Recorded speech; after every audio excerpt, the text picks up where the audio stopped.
E aí vocês viram, né, com o professor Almeida, que nós temos dentro das ligações covalentes os termos que nós chamamos de polaridade. E é bem interessante a gente trabalhar esses conteúdos, porque dentro das ligações iônicas nós temos as cargas que são formadas por causa da presença dos íons, né? A gente tem lá o metal que perdeu o elétron, então fica positivo, o metal que ganhou fica negativo. Mas dentro das ligações covalentes nós não temos essas cargas, né?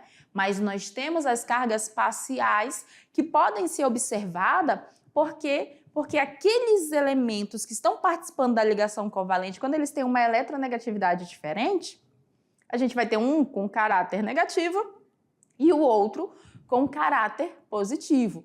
E aí existem as moléculas que apresentam essa diferença, que são as polares, e as que não apresentam diferença nenhuma nessa eletronegatividade, porque os átomos que estão participando da ligação têm caráter eletronegativo muito próximos, são as apolares. Então tem que ficar ligadinho nessa situação. Vamos lá para a gente rever com calma? Então nós temos ali dois tipos de ligações covalentes, né? As ligações que a gente chama de ligação polar, e aí a gente viu que os átomos que formam essas ligações, eles têm eletronegatividade diferente, e aquelas ligações que a gente chamou de apolar, quando as eletronegatividades são próximas, muito igual. Isso vai fazer com que as moléculas das substâncias que são formadas por esse tipo de ligação apresentem caráter polar ou apolar. Nas ligações covalentes que existe o caráter polar, nós temos diferença de carga. Olha só. Ai, professor, então ali quer dizer que tem uma carga positiva e uma carga negativa? O que acontece aqui, ó? Nós temos o hidrogênio, tá lá na ponta da tabela periódica, ligado aqui ao flúor, que é no caso um halogênio. Eu não tenho uma carga que nem nos íons, eu não tenho formação de íons, mas eu tenho uma carga parcial, porque a diferença de eletronegatividade, da quantidade de elétrons, da nuvem dos elétrons ali, é muito grande. Então faz com que o hidrogênio nessa ligação assuma um caráter positivo, enquanto o flúor assuma um caráter negativo. Isso aqui, essa diferença de eletronegatividade faz com que eles formem ali uma ligação covalente polar.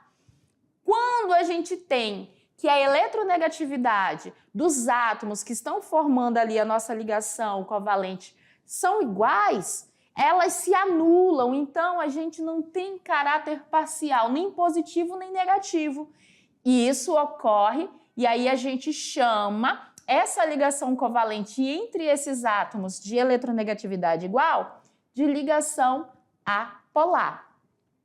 E a polaridade, a gente viu também que ela está relacionada com a solubilidade. O que isso quer dizer? Quer dizer, gente, uma frase que muito é usada na química, que semelhante dissolve semelhante. As substâncias que são polar, elas vão ser solúveis em outras substâncias que também são polar, porque vai ter interação entre os átomos, entre as moléculas. Já as que são apolares, elas vão ser solúveis em outras também apolares. É que nem água e óleo. Justamente a polaridade da molécula da água é diferente das moléculas do óleo, então eles não são miscíveis. Vamos lá no slide para a gente fechar só essa parte da revisão. Então, duas substâncias são solúveis entre si se dissolvem uma na outra. Quando o quê? Quando formam uma mistura homogênea. Então, normalmente, uma substância polar, ela vai ser solúvel, ou seja, ela vai se dissolver em outra substância polar. E uma apolar, igualmente, só se dissolve em uma outra substância que seja também apolar. Por isso que a gente tem, ó, a gasolina e a água, uma não se dissolve na outra, elas têm diferença de polaridade, que também faz com que a densidade delas sejam diferentes. Já a água e o álcool, um se dissolve no outro, então eles formam uma mistura homogênea. Então, polar se dissolve em polar e apolar se dissolve em apolar. E agora é a hora de você praticar. E eu aguardo vocês aqui para a gente fazer a correção juntos.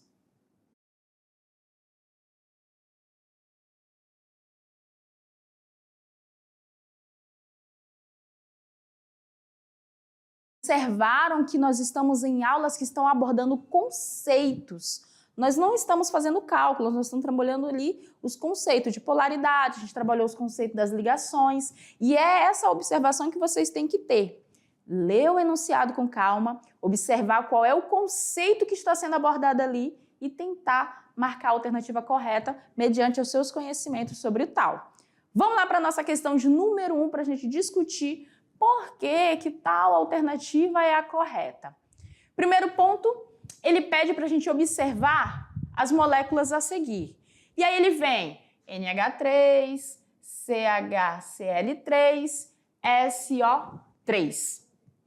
E aí ele pede, olha que legal, a geometria molecular e as polaridades dela na ordem que elas aparecem, começando aqui e terminando aqui. O que é a geometria, galerinha? É o modo como elas estão ligadas e a gente tem que respeitar que os átomos, eles não vão ficar sempre um pertinho do outro porque eles têm diferença de eletronegatividade. Nós temos as nuvens ali, polares e apolares, que vão fazer com que eles se afastem. E alguns, eles apresentam elétrons desemparelhados, elétrons que não estão fazendo ligação, mas que estão presentes na camada de valência. E isso interfere na angulação da nossa molécula. Então, vamos começar aqui pela amônia, NH3. O nitrogênio está fazendo 3 ligações, uma com cada um dos hidrogênios, certo? Então, a gente vai ter um hidrogênio ligado aqui, um hidrogênio ligado aqui e um hidrogênio ligado aqui.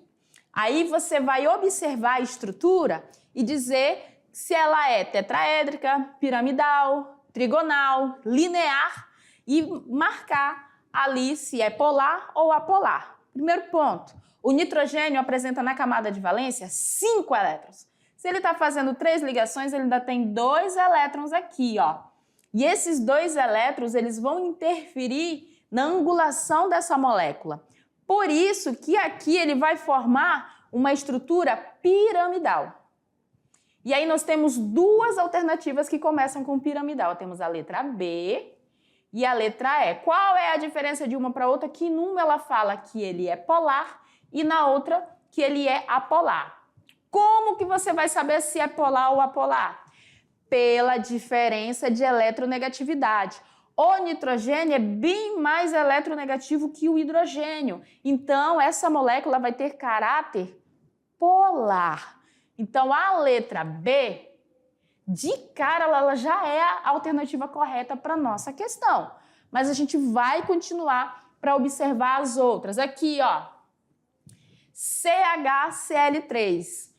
Como que tu vai montar a estrutura se tu não sabe quem é o átomo central? Vamos lá, tabela periódica. O carbono é o grupo 14, então ele tem 4 elétrons na sua camada de valência. Ele precisa fazer 4 ligações, então ele é o átomo central. Onde ele vai estar fazendo 3 ligações com cloro, com 3 átomos de cloro diferentes, e uma com hidrogênio.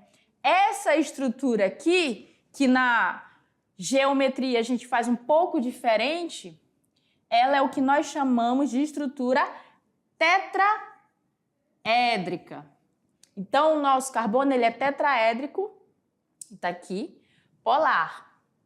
Quem mais? E aí a gente tem esse cara aqui, ó, SO3. E aqui, atenção, porque o nosso enxofre, ele está ligado a 3 átomos de oxigênio.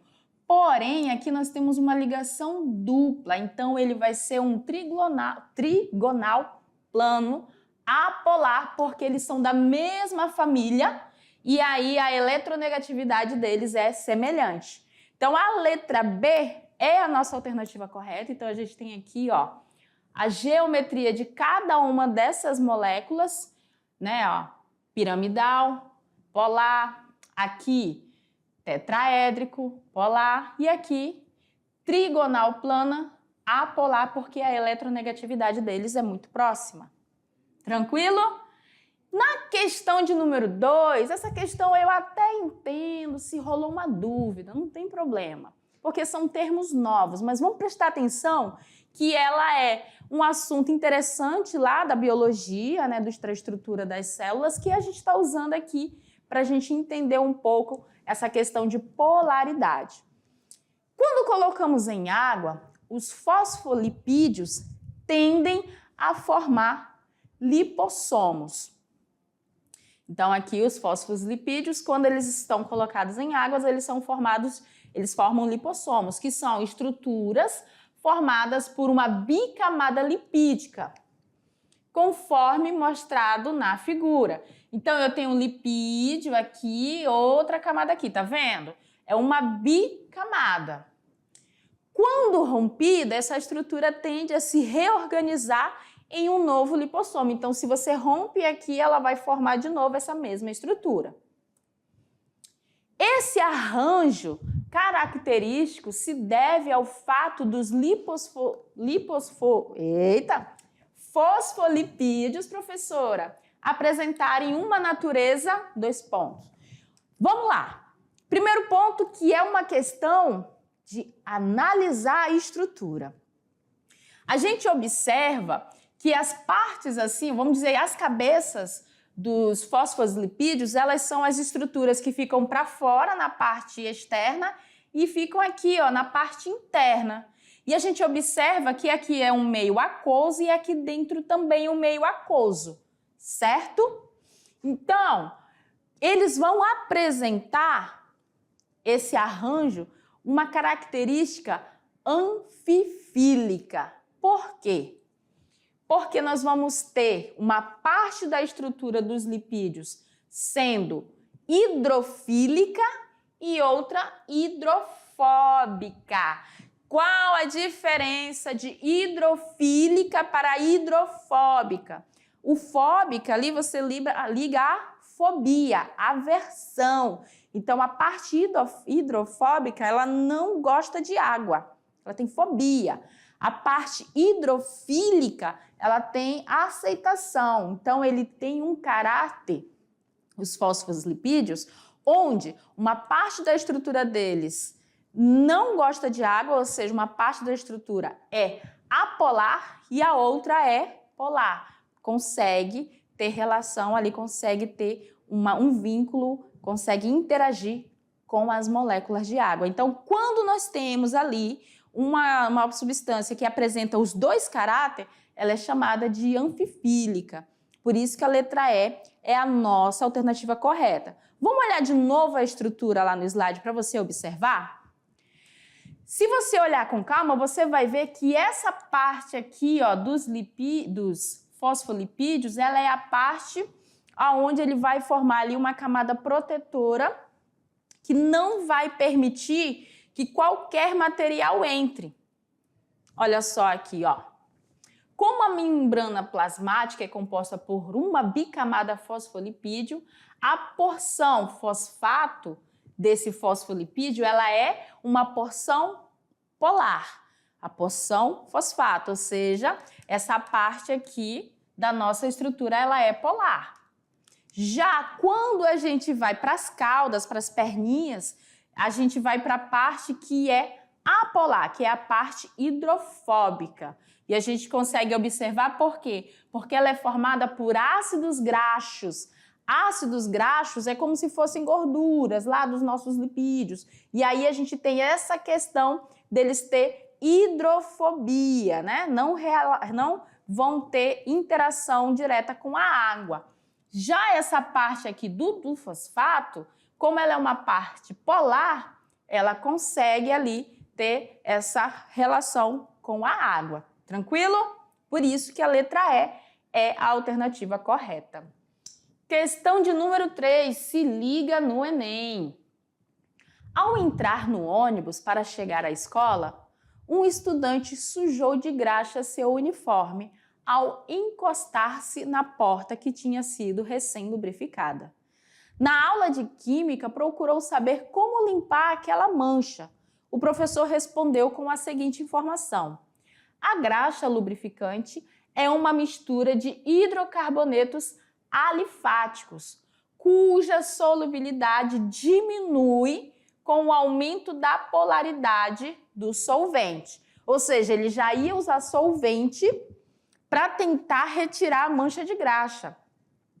Só que ele tinha lá acetona, álcool comum e o hexano, que são solventes orgânicos, esses três aí.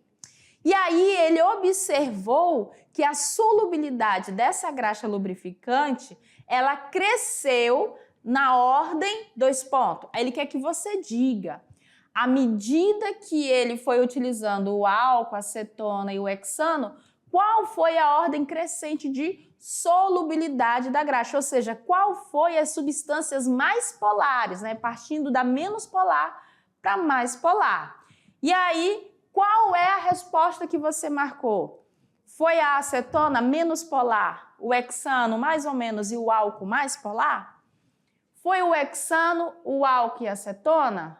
O álcool, acetona e hexano? Álcool, hexano e acetona ou hexano, acetona e álcool? Professora, eu fiquei na dúvida. Como é que a gente poderia estar observando essa situação? A polaridade ali, nesse caso, ela vai aumentar quando a gente tem uma diferença muito grande de eletronegatividade entre os envolvidos. Quando a gente tem moléculas que têm carbono e oxigênio, comparado a moléculas que só têm carbono e hidrogênio, a diferença de eletronegatividade entre o hidrogênio e o carbono é maior. Já a diferença de eletronegatividade entre o carbono, o oxigênio e o hidrogênio, o carbono e o oxigênio já vai ser menor. Então, a alternativa correta aqui, partindo pela quantidade de carbonos e oxigênios, olha só, aqui na acetona a gente tem 3 carbonos, 1 oxigênio, que é a propanona. Aqui no álcool nós temos 2 carbonos e 1 oxigênio. E no hexano nós temos carbono e hidrogênio. A eletronegatividade, a polaridade aqui vai ser maior. Então, as alternativas onde o hexano é o último são as alternativas que a gente pode determinar que estão as mais próximas de ser correta. Por quê? A maior polaridade vai ser nele, já que a ligação vai ocorrer entre carbonos e hidrogênios e a diferença de eletronegatividade entre eles é maior. Então, por coincidência, essa questão só tem uma alternativa que o hexano é o último, porque é ordem crescente, que é a nossa alternativa correta. O álcool, como ele tem uma menor quantidade de carbono, a diferença de eletronegatividade dele é menor do que, por exemplo, na acetona. Também porque a acetona, nesse caso aqui, tem uma maior quantidade de hidrogênios. E ali a gente tem uma estrutura mais ou menos assim, ó, não sei se vai ficar legal para vocês verem, né? Para a nossa acetona. Essa é a estrutura. Então, aqui eu vou ter maior polaridade do que no álcool. Então, o álcool, ele é o menos polar, a acetona é o intermediário e o hexano é o mais polar. Por isso que a letra C, nesse caso aí, é a alternativa correta. E para a aula que vem, a gente tem um material complementar, né? Fazer a leitura do texto. Reação tira a limpo a ação dos sabões. É um texto disponível que a gente tem, e aí quem puder estar fazendo essa leitura para a nossa próxima aula vai ser muito válida. Galerinha, e a gente vai encerrando essa parte da aula, onde nós falamos sobre polaridade, e a gente se encontra na próxima aula com mais conteúdo para vocês.